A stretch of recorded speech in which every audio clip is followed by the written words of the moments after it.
Hello everybody, how's it going? So welcome to another One Piece review. This time we're covering manga chapter 1114. I thought was a loaded chapter.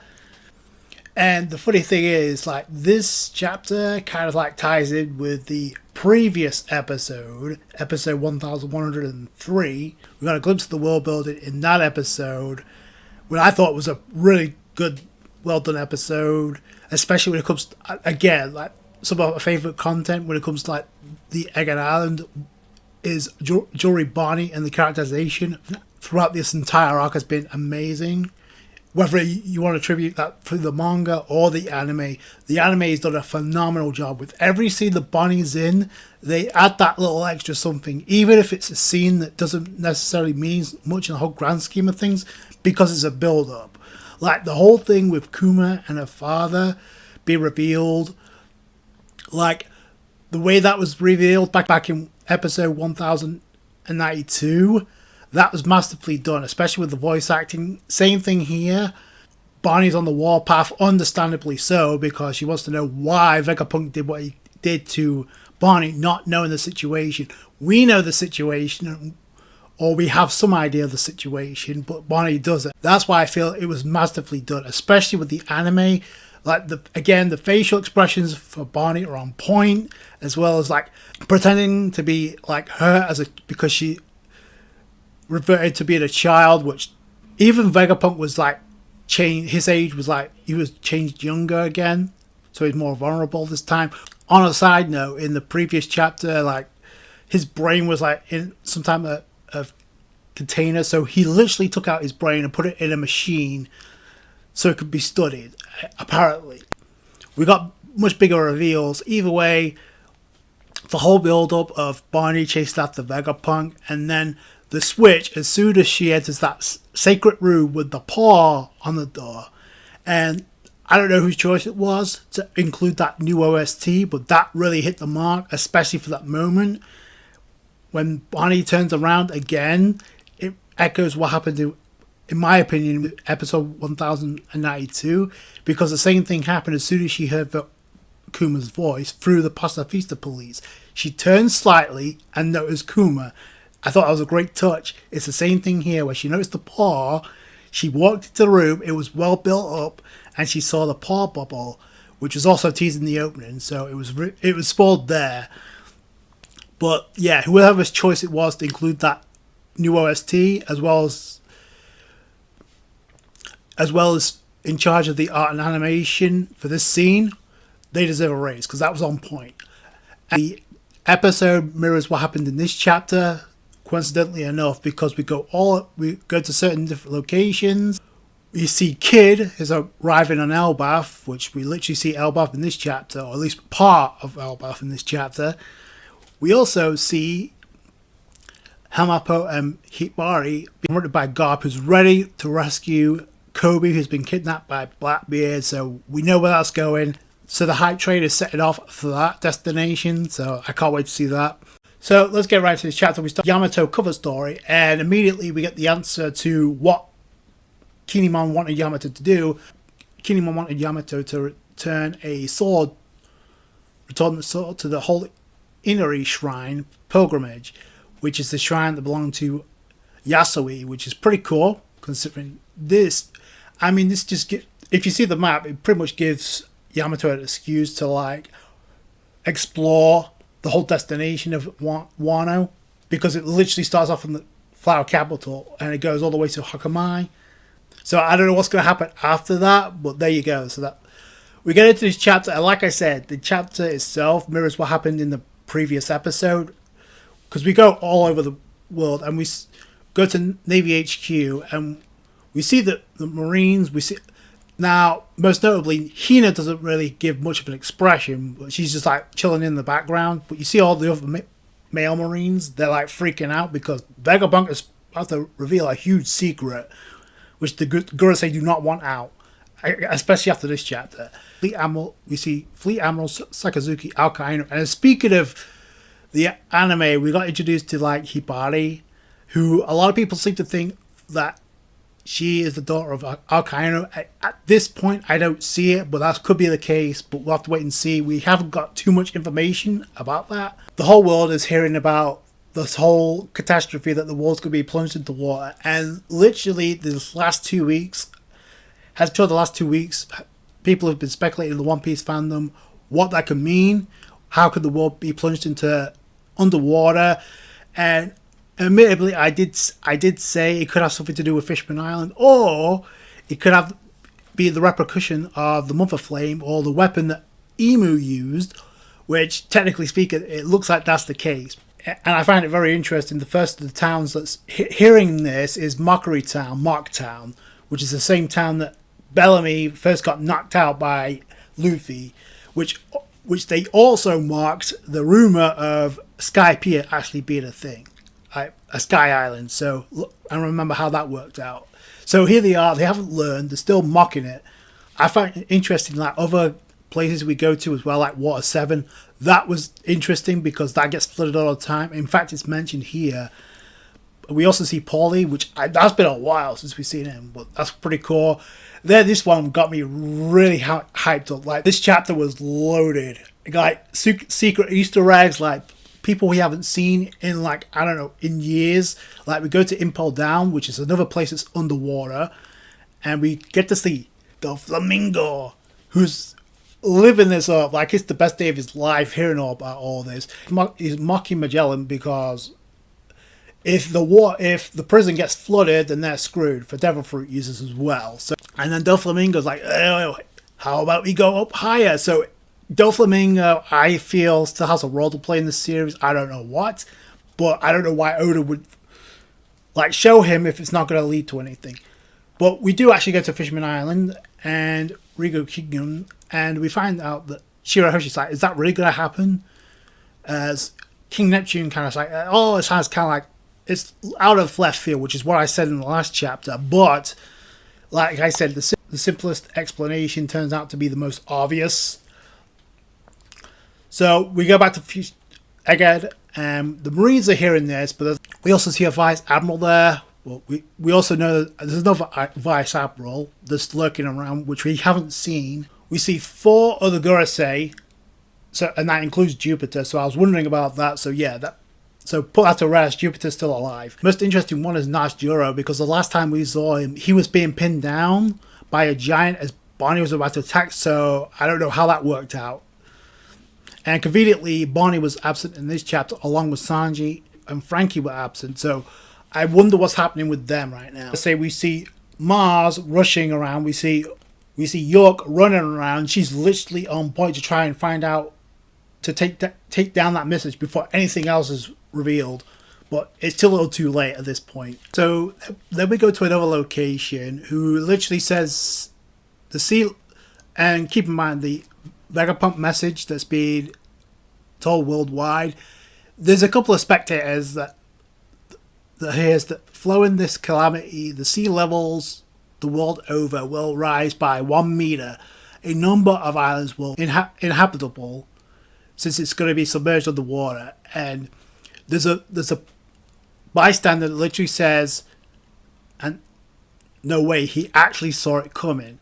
So I'm wondering, is he the same guy that saw the devastation caused by the last attack by the Mother Flame, or by the weapon that Emu unleashed? I still think that's the Mother Flame, because why else would the Gurusei be looking to replicate it? We literally see it in this chapter. So that was interesting. But then this is the most shocking part of this entire chapter, to me at least. To me, one of the most shocking things to me is, like, we literally see members of the Big Mom Pirates, name not Katakuri. We literally see Charlotte Smoothie, and for what it's worth, Montdor. I personally would have liked to see the Madara lookalike instead, but can't get everything. So we got Charlotte Smoothie, which is something that I have questioned years ago. Like, where the hell is the rest of the Big Mom Pirates? So they are alive, when Oda could reveal that any time. So he chooses this chapter to reveal it. So what's interesting is, like, don't tell me he's talking about the earthquake. Now, Charlotte Smoothie hears this, and he's like, don't tell me he's talking about today's earthquake. Didn't he die after recording this? So it's like he knew about the effect of the mother flame before he left the message. So like I said, the simplest answer tends to be the most obvious. So we go to Long Ring Long Land, which we haven't seen in years, but I find it's kind of interesting considering what was revealed in this chapter. Considering a lot of people seem to think the Guma Guma no Mi or the Nika Nika model was used on this island through Awakening, which could be the case. I don't know why Oda would circle back to this island if that's not the case. But speaking of other characters tied to the Big Mom Pirates, we have Aokiji, who literally was responsible, along with a bunch of other members of the Blackbeard Pirates, for kidnapping Pudding, members of the Big Mom Pirates. So I don't know I don't know what impact they're going to have in the story, unless they're going to get back Pudding. That could be a possibility. And then we get the reveal that the earthquake I just predicted cannot strictly be considered a natural phenomenon. And then that's where we get okay, it has to be tied to the weapon that Emu uses, because it's not natural. It's effects from the previous attack from Emu that's caused things to go alright, and it's having drastic effects, and it's going to flood the. Now to say it's going to flood the world is kind of far fetched, because it's okay, I can see 1 or 2 islands, but the whole world through that's insane. So I'll continue my thoughts by the end of this, because I have a funny feeling it's not just going to end with 1 attack. We go to Nami's group, who's valiantly fending off Saturn. Obviously, it's not doing much of anything, so I will give them credit for that, especially with Nami leading the charge. So that's pretty epic. She's literally commanding Zeus to strike Saturn's head. It's having no effect because he literally uses his glaring attack to repel them back. Now we also see in this instance again, Saturn tried to target Robin, but Chopper blocks the attack again. So shout out to Chopper. But I gotta give Robin credit, because even in that condition, once Nami's group gets repelled by Saturn's glaring attack, I still don't know what that is. Hopefully when we get into the anime, that will be revealed of what he's actually doing. Nami, Usopp, Brook, they get sent flying. Chopper seems to be fine, but Robin uses Spider Net to catch them, so that was pretty epic. So last chapter was Nami protecting Robin. This time it's Robin protecting all of her friends in this chapter. So I like the correlation there. Speaking of anime, this is where I feel like it could be included, because it seems like there was a huge cut. Because we go from that skirmish to Saturn literally going and arriving at the lab with the Mother Flame. I mean, and he's not even in his he's not even in his zone form at this point. He's just smashing stuff, and he comes across the Mother Flame, and we literally get to see it. So this is the technique that York could replicate, that could help out Emu wipe out any island, much like they did Lucia Kingdom, which is a problem. And then you see captions of, "We must be relentless. We have to eradicate all life forms." So now the Gorosei are getting desperate here, which I feel like is the sign of the beginning of the end, because the moment you become desperate, you start losing sight, and certain things you don't predict could happen. Saturn was so confident before arriving on the island. Look at the difference now. Now he's arrived here, he's in the war zone, and now he's not as confident anymore. And with Luffy and the Giants teaming up, they're trying to get away, but Luffy's still trying to attack Top Man, which is hilarious because it's still not working. But if you notice, Luffy's back in gear 5th. So that was another jump that Oda decided to have. So it wasn't enough for Luffy to use Red Rock in the previous chapter. Even that didn't work. Gear 5th didn't work in attacking. And this to me was one of the scariest panels, because we go from there to Pangaea Castle, where we see Emu, who's listening to everything. Emu could very well do something very soon. I saw that panel and I mean, oh boy, here we go. And we also see the Celestial Dragons. They are livid because he's about to reveal information about the Void Century. The Tenyo Beat are getting triggered, but there's others who don't know anything, which I think is interesting, because we see one of the ladies, and I think this is the mother of Charlos, who literally doesn't know anything about the history of the Void Century. Because he's like, what is he talking about? I could definitely see, because of what we saw with Musgard, rebelling against. I mean, he's obviously being executed, rebelling against the other celestial dragons. I could definitely see there being an uprising here, because if there's members that don't know what happened, you have members of the Gorosei as well as Ibu and celestial dragons trying to cover this up. Like, this must be some horrific shit. Like, because for other members of the celestial dragons not to be told this is kind of wild to me. But so I saw that, and I feel like that's going to lead to an uprising within the celestial dragons itself. Speaking of Elbaf, we actually go. It looks like what seems to be Elbaf, and we see Jagadi Soul. So, I mean, that's confirmation enough that number one, Soul is not on Egg Island, and number two, if that is Elbaf, he's there, and if he's alive, so you know what that means. Like, we got the Robin Soul reunion incoming. Talk about a blast from the past. We go from there and we go to Orange Town, which we literally see the old man and the dog that Luffy helped out, and Luffy helped out in the very first arc of this entire series. We even go to Amazon Lily because we see Margaret, who's listening in, and we go back to Nami, Brooke, Lilith, Chopper, and Robin. And obviously they managed to get away from Saturn. There's been obviously a huge jump cut because priorities are taken, and Saturn is trying to find a way to shut this communication and this message down. It looks like Brooke either sees Zoro, is calling out for Zoro, Sanji, Jinbei. So I get the feeling, because we saw Nash Joro by himself, like Bonnie and Sanji and Frankie, they could very well be on their way along with Zoro and Jinbei. I don't know. I don't know why Brooke would be calling them if Brooke wasn't spotting at least something. What's interesting to me, this message is going out, and Robin is having a keener ear to this, as she should, because this could very well lead to secrets about the Void Century being revealed. Then we see the clouds, and we see the clouds are stretching, so this is like the doing of Edison. So it's like Edison's trying to do something to like extend the clouds so they can jump into the ocean. But the thing is, we know something's moving in the ocean, named the giant mecha, the giant robot. So yeah, so get caught by the government. So, which is funny because they were literally acting on behalf of the world government, but now they're like allies of the Straw Hats, letting them get away, which I think ties in with how this arc actually started. Now, I don't know what Lilth's going to do, because the satellites that remain on Egg Island are doomed, one way or the other. Like, I don't know what's going to happen to Stella, the main Vegapunk. I don't know what's going to happen to the other satellites, like Edison, like Atlas. We get the most important parts of this dialogue from Vegapunk, so I only know a small fragment of this 100-year-long tale.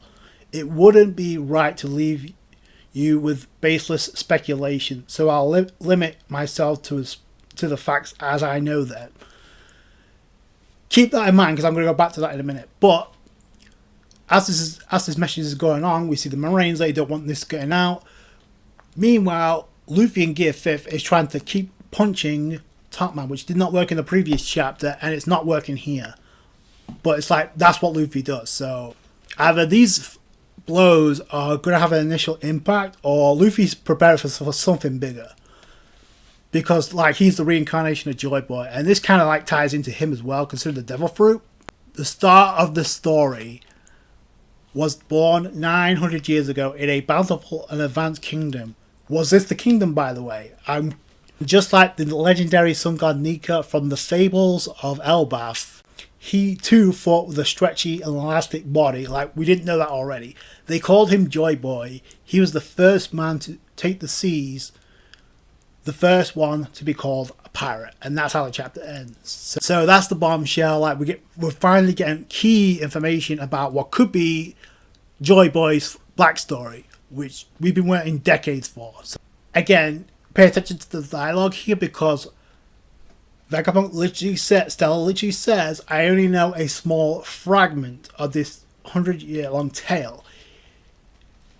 He doesn't know everything. So just because he may know about Joyboy doesn't mean he knows about what happened during the Void Century. So keep that in mind. That was the first thing going through my mind. Like, is Oda going to reveal everything in this, like, literally coming up? Because I expected a Joyboy flashback this year. I literally said this back after Jump Festa. But I didn't expect it this soon. Like, I expected to get this flashback on Elbaf, but it would make perfect sense to lead into Elbaf. So there's two ways that Oda can go about this. One of them is through Vegapunk, considering he knows a little about the history about Joyboy.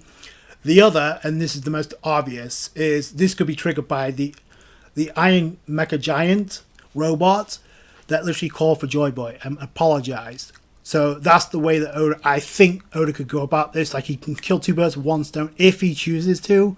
It's like teasing the 6-inch or the foot long at Subway. It's like, I don't expect Oda to like reveal the whole foot long this soon. Like, even though technically speaking, it's the first arc in the final saga, but I'm down either way. Like I said, so keep that in mind. Like, I know people are gonna go crazy. Oh, Oda's gonna reveal the Void Century.